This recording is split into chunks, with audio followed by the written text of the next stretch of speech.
ஆன்மீக நண்பர்கள் அனைவருக்கும் வணக்கம். இன்றைக்கி நம்ம வாழ்க வளமுடன் யூடியூப் அலைவரிசையில் நாம் மிக மிக சிறப்பு வாய்ந்த ஒரு பழமையான சிவன் கோயிலை பற்றி தான் பார்க்க போகிறோம். வாங்க காணொளிக்குள்ளே போகலாம். வணக்கம் ஆன்மீக அன்பர்களே. இந்த சிவன் கோயில் எங்கே இருக்குன்னா, நம்ம மயிலாடுதுறைக்கு பக்கத்தில் இருக்க நன்னிலத்திலிருந்து 8 கிலோமீட்டர் தொலைவில் இருக்குது. அந்த கோயிலின் சிறப்புகள் பற்றி அந்த கோயில் குருக்கள் திரு கார்த்திக் அவர்கள் மிக அருமையாக விளக்கி சொன்னார். பார்க்கலாம் வாங்க. பார்த்துக்கலாமா? வேண்டிக்கிங்க. ஓம் சத்குரும் பிராத்யே குரும் கணபதிம் ஸ்கந்தம் சாம்பஞ்ச பரமேஸ்வரம் வந்தே வாணி மகாலட்சுமி இஷ்டகாமியார்த்த சித்தையே பிரார்த்தனை பண்ணிக்கலாம். இன்றைய தினம் ஸ்ரீவாஞ்சியம் அப்படிங்கிற புண்ணிய கஷேத்திரத்தை பற்றி தெரிஞ்சுக்க போகிறோம். ஒரு ஆலயத்தை பற்றி தெரிஞ்சுக்கிறோம்னு 3 விஷயம் மெயினாக பார்க்க சொல்கிறாங்க. ஒன்று ஸ்தலம், இன்னொன்று விருட்சம், இன்னொன்று மூர்த்தி. அதாவது ஸ்தலம்னு அந்த கோயில் எங்கே அமைஞ்சிருக்கோ அதை குறிக்கக்கூடியது ஸ்தலம். விருட்சம் அப்படின்னு சொல்லக்கூடியது அந்த ஆலயத்துடைய பிரதானமான மரம் எதுவோ அதை பற்றி சொல்லக்கூடியது விருட்சம். மூர்த்தி அப்படிங்கிறவரை அங்கே உள்ள இறைவனோ இறைவியோ அவங்களோட பெருமைகளை சொல்லக்கூடியது மூர்த்தி அப்படின்னு. இந்த ஸ்தலம், விருட்சம், மூர்த்தி இது 3 பார்த்தாலே ஒரு கோயிலை பற்றி தெரிஞ்சுக்கலாம் அப்படிங்கிறது. ஸ்ரீவாஞ்சியம் அப்படிங்கிற புண்ணியக்ஷேத்திரோட சிறப்பு என்னன்னு பார்த்தோம்னா, ஸ்தலம், விருட்சம், மூர்த்தி இது 3லுமே சிறப்பு வாய்ந்தது இந்த ஆலயம். ஸ்தலம் அப்படின்னு பார்த்தோம்னா காவிரியோட 64வது தென்கரையில இருக்கு. காசிக்கு நிகரா தென்னாட்டு காசி அப்படிங்கிற அளவுக்கு வீசம் அதிகமா உள்ள டெம்பிள்ல முதன்மையானது இந்த ஸ்ரீவாஞ்சியம் அப்படின்னு சொல்லக்கூடியது. அதாவது தென்னாட்டு காசி அப்படிங்கிற அளவுக்கு வீசம் அதிகமா உள்ள கோயில்ல முதன்மையானது காவிரியோட 64வது தென்கரையில இருக்கு. இங்க அடுத்து விருட்சம் அப்படின்னு பார்த்தோம்னா இங்கே மகாலட்சுமி இருக்கிறதா இருக்கும். ஸ்ரீன மகாலட்சுமி வாஞ்சியம்னு அடைக்கலம் எடுத்து மகாலட்சுமி இங்கே வந்து இருக்கிறதா இருக்கும். அதனால தல விருட்சம் சந்தன மரமாக இருக்கும். ஒவ்வொரு கோயிலில் ஒவ்வொரு விருட்சம் பார்த்துருப்போம். நம்ம ஆலயத்துடைய தல விருட்சம் சந்தன மரம். சந்தன இலையால தான் சுவாமிக்கு அர்ச்சனைகளானது மேற்கொள்றாங்க. இந்த சந்தன இலையால் அர்ச்சனை பண்ணும்போது நமக்கு நல்ல விஷயங்கள், சுபிக்ஷங்கள் வந்து வீட்டில் நடைபெறும் அப்படிங்கிறதா இருக்கும். அடுத்து மூர்த்தி பார்த்தோம்னா சுயம்பு மூர்த்தி, தானா பூமியிலேருந்து வந்தவர் இந்த வாஞ்சிநாத பரமேஸ்வரர் அப்படிங்கிறவர். ஒவ்வொரு யுகத்தில் ஒவ்வொரு தேவர்கள் வந்து பூஜித்த ஸ்தலமா இருக்கு.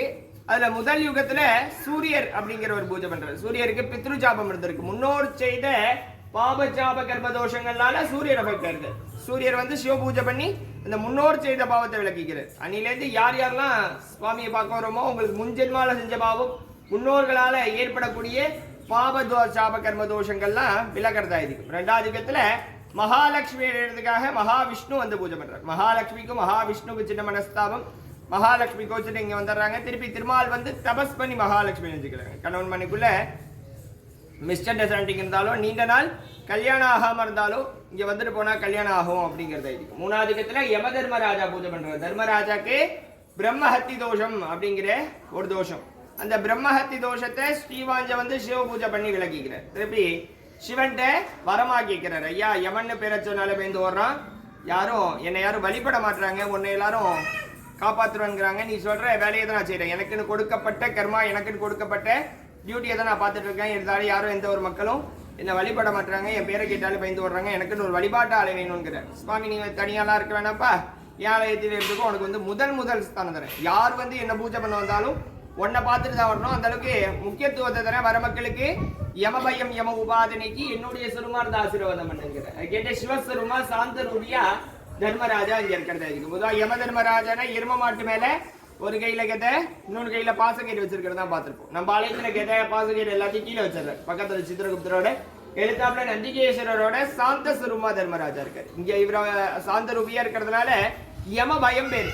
கடைசி நேரத்தில் வரக்கூடிய மரண பயங்கள்லாம் இல்லாம நமக்கு ஆசீர்வாதம் பண்ணி அனுப்புற யம உபாதை சொல்லக்கூடியது. அதாவது யமனால ஏற்படக்கூடிய உபாதைகள், நரகத்துல என்னென்ன வேதனைகள் அனுபவிப்போமோ அது பூமியில அனுபவிச்சா அது பேர் யம உபாதம் பேர். எடுத்துக்காட்டு ஆக்சிடென்ட், அங்கஹீனம், இது மாதிரி கொடிய விஷயங்கள்லாம் நமக்கு நடக்காம பாத்துக்கிறேன். அது மாதிரி நம்ம செய்யற பாவதோஷத்துல நீக்கிட்டு நீண்ட ஆயுள கொடுக்குற தர்மராஜா. அதனால கோயிலுக்கே ஆயுள் உடத்தி ஸ்தலம் பேர். அதாவது மிருத்யுகாரகன், அவரோட டியூட்டி உயிரை எடுப்பது அவரோட தொழில். மிருத்யுகாரகன் உயிரை எடுக்கக்கூடியவனே இங்க நீண்ட ஆயுள கொடுக்குறார். அதனால கோயிலுக்கே ஆயுள் உடத்தி ஸ்தலம் பேர். அதே மாதிரி இவர் வந்து வார்த்தைலாம் கேட்டு முடிச்சிடறாரு. திருப்பி எனக்கு ஒரு ஆசை இருக்கியா, அதை நிறைவேற்றுங்க இருக்கிறார். ஏன்னு கேட்டோம்னா உள்ளவர் இங்க வந்து ஆசையை கேட்கணும். உள்ள ஒரு பேரு வாஞ்சிநாதர் அப்படின்னு. வாஞ்சியம்னா விருப்பங்கள், விருப்பங்களை நிறைவேற்றக்கூடியவர் சுவாமி. அதனால எனக்கு ஒரு விருப்பம் இருக்கு, அதை நிறைவேற்றுங்கிறார். இப்போதான் வார்த்தை கேட்டு முடிச்சு அடுத்துல விருப்பம்னு ஆரம்பிக்கிறேன் சுவாமி கேட்குறேன். இல்லை சுவாமி எங்கெங்கேயோ போனேன், எல்லாருமே நான் வந்து ஆசீர்வாதம் பண்ணுற அளவுக்கு எனக்கு உயர்ந்த ஸ்தானத்தை கொடுக்கல, இங்கே கொடுத்ததுனால உங்களுக்கு நான் வாகனமாக இருக்கேங்கிறேன். ஃபஸ்ட்டு சுவாமி முடியாதுப்பா, நந்திகேஸ்வரர் இருக்கார், அவர் தான்ப்பா மெயின், தேவையில்லாமல் ட்ரீட் பண்ணாத வேணான்கிறேன். இல்லையா ஒரு நாளாவது இருக்கேன்னு கேட்டுக்கிட்டு மாசி மாதம் வரக்கூடிய பரணி நட்சத்திரம், மாசி பரணி அப்படிங்கிறது யம தர்மராஜாவோட பிறந்த நாள். அவரோட பர்த்டே டே அன்னைக்கு சிவனுக்கு வாகனமாக தர்மராஜா இங்கே இருக்கார். வாகனமாக இருக்கிற தர்மராஜா பார்க்கும்போது எல்லா வித காரியங்கள்லையும் வெற்றிகள் கிடைக்கும் அப்படிங்கிறத இருக்கும். அதே மாதிரி நம்ம ஆலயத்துடைய க்ஷேத்திரபாதர், இடத்தை பாதுகாக்கக்கூடியதும் தர்மராஜா தான். எல்லா ஆலயத்திலையும் சிவாலயம் அப்படின்னு பார்த்தோம்னாவே பைரவர் தான் இடத்தை பாதுகாக்கக்கூடியவராக இருப்பார், க்ஷேத்திரபாலராக இருப்பார். இந்த ஆலயத்தில் பைரவர் உட்கார்ந்த நிலையில யோக நிலையில இருக்கார். அதனால அந்த வேலையும் சேர்த்து தர்மராஜாவே பார்த்துக்கிறார். புண்ணியம் பண்ணவால மட்டும்தான் உள்ள வர்றதா இருக்கு. அதனால தான் முதல்ல வந்து இவர்கிட்ட அட்டனன்ஸ் போட்டு போகணுங்கிறது. இங்கே ஃபில்டர் பண்ணி அனுப்புறேன். இப்போ பாவதோஷங்கள்லாம் வடிகட்டி புண்ணிய ஆத்மாவை உள்ள அனுப்புறேன். அதே மாதிரி சனியால ஏற்படக்கூடிய ரோகங்கள்லாம் நிவர்த்தி பண்றார் சனி தர்மராஜா. சனீஸ்வரருக்கு அதிபதியின் பேர், சனிக்கு அதிபதி ஜாதக ரீதியா தர்மராஜா. அதனால இவரை வந்து கும்பிடும் போதே சனி ரோகங்கள்லாம் விலகிறது.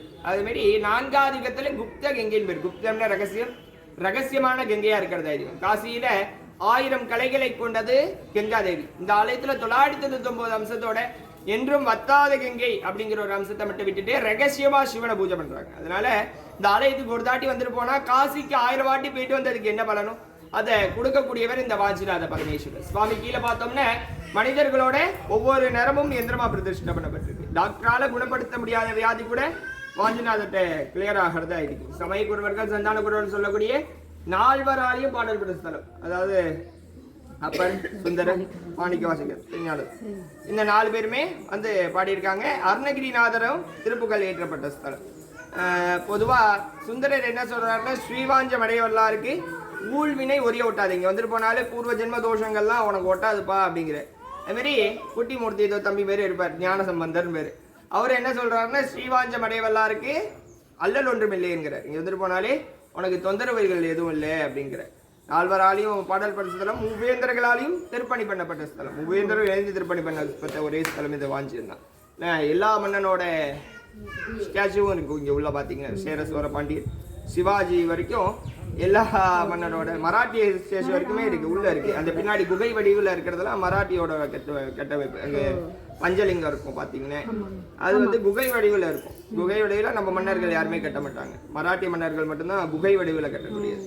இந்த மூவராலையும் திருப்பணி பண்ணப்பட்ட ஸ்தலம். கிரகண காலங்களிலே பூஜை நடக்கக்கூடிய ஸ்தலம். சூரிய கிரகணம், சந்திர கிரகணம் சொல்லக்கூடிய கிரகண காலங்களிலே பூஜை நடக்கும். யார் இருந்தாலும் பூஜை நடக்கும் விசேஷமான க்ஷேத்திரம்.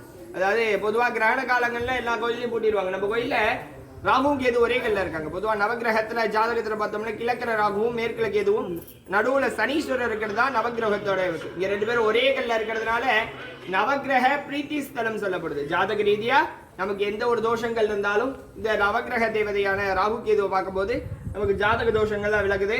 அதே மாதிரி திதி வார நட்சத்திரம் யோக கர்ணம் சொல்லக்கூடிய பஞ்சாங்கத்தினால நம்ம கோயிலுக்குள்ள வந்துட்டா எந்த ஒரு எதுவும் பிரச்சனையும் கிடையாது. அதாவது இந்த நேரம் சரியில்லை அப்படிங்கிறாங்களே, கோயிலில் வந்து இந்த டைமில் ஸ்டார்ட் பண்ணோம், யமகண்டம் வருது, ராகு காலம் வருது அப்படிமா.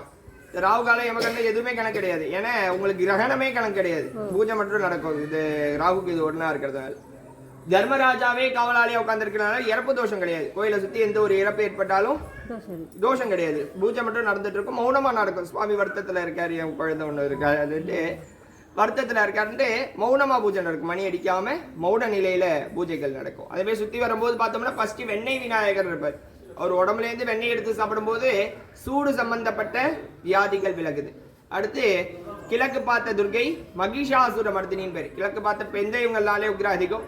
சம்ஹார மூர்த்தி சொல்லக்கூடிய ஒரு அரக்கனை வதம் பண்ணிட்டு அதே கோவத்தோட அம்பாள் உட்காந்துருக்கு. அம்பாலோட கோவம் என்ன ஆகுதுன்னா, வரவா போறவாலாம் அதான் அரக்கனை வதம் பண்ணியாச்சு, திருப்பி கோவம் தீரல, வரவா போறவாலாம் போட்டு அடிக்க ஆரம்பிச்சிடுறா. உடனே மனிதர்களும் தேவர்களும் சுவாமிகிட்ட போய் கேட்குறாங்க, ஐயா அம்மாவோட கோவத்தை எப்படியாவது குறைங்க அப்படிங்கும் போது நேர் எழுத்தாப்புல சுவாமி வந்து யோக பைரவராக அமர்ந்ததா ஐதீகம். அதாவது கால பைரவர் தான் பார்த்துப்போம், இங்கே யோக பைரவராக உட்காந்துடுறேன். நானே அமைதியா இருக்கமா, தயவு செய்து நீ அமைதியாரு அப்படிங்கிற தாற்பயத்தை புரிய வைக்கிறதுக்காக நேர் எழுத்தாப்புல யோக நிலையில பைரவர் உட்காந்துடுறாரு. அந்த துர்க்கையை வழிபடும் போது நமக்கு சத்ருபாதைகள், எதிரிகளுடைய தொந்தரவுகள் ஏதாவது இருந்தா அந்த துர்காம்பிகை வழிபடும் போது அந்த எதிரிகளோட தொந்தரவுகள்லாம் நீங்குது. அந்த யோக நிலையில இருக்கிற பைரவனை வழிபடும் போது நரம்பு சம்பந்தப்பட்ட பிரச்சனைகள் எல்லாம் இதுவாக இருந்தாலும் கிளியர் ஆகிறது. அடுத்த அம்பாள் பார்த்தோம்னா துர்கா, லக்ஷ்மி, சரஸ்வதினு 3 சொருவம். காலம்புரா துர்கா, மத்தியானம் லக்ஷ்மி, சாயங்காலம் சரஸ்வதி, ஞான கிரியாசக்தி, இந்த 3 சொரூபமாகவே காட்சியளிக்கிறார். அதாவது அம்பாள் பேரு மங்கள நாயகின் பேர். ஒரு மனிதனுக்கு பிறப்பிலிருந்து ஏற்பட்டு 6 விதமான மங்கள செயல்கள் இருக்கான். அவரோட 100வது வயசு திருமணம் வரைக்கும் 6 விதமான மங்கள செயல்கள் இருக்கான். அந்த ஷண் மங்களத்தையும் கொடுக்கறதுனால தான் மங்களாம்பிகை அப்படின்னு பேர். அது மாதிரி அப்பர் அவரோட பாடல்ல மறுவார் குழலின்னு மென்ஷன் பண்றார். மறுவார் குழலியோட தமிழாக்கம் வாழ வந்த நாய்க்குன்னு அர்த்தம். அம்பாளோட புகுந்த வீடா இதை பாவனை பண்ணி பாடுறார். சுவாமியோட சுச்சேத்திரமா அவரோட சொந்த ஊராவே இதை பாவனை பண்ணி பாடுறார். இங்க வரணும்னாவே நம்ம பூர்வ ஜென்மத்துல புண்ணியங்கள் பேலன்ஸ் பண்ணியிருந்தாதான் ஆலயத்துக்குள்ள வர முடியும். அதான் நினைச்சோட கிளம்பி வரக்கூடிய க்ஷேத்திரம் இந்த வாஞ்சியம் கிடையாது. அவரோட ஆசீர்வாதம் இருக்கணும். வாஞ்சிநாதரோட வாஞ்சியம் இருக்கணும். நம்மளை பார்க்கணும், அவருக்கு விருப்பம் இருக்கணும். அப்பதான் இந்த ஆலயத்துக்குள்ள வர முடியும். அவன் அருளாலே அவன் தாள் வழங்கிட்டு அவரோட ஆக்னையா அவரோட கெட்டல இருந்தாதான் நம்ம ஆலயத்துக்குள்ள வர முடியும். வந்துட்டாவே நமக்கு கிரக ரீதியா, உத்தியோக ரீதியா, வியாபார ரீதியா, ஜாதக ரீதியா, சரீர ரீதியா எல்லா இடத்துலயும் ஒரு மாறுதலும் முன்னேற்றமும் கிடைக்கும் அப்படிங்கறத ஸ்ரீவாஞ்சம் தலபுராணம் சொல்ற வரலாறு பிரார்த்தனை பண்ணிக்கலாம். ரைட். நன்றி.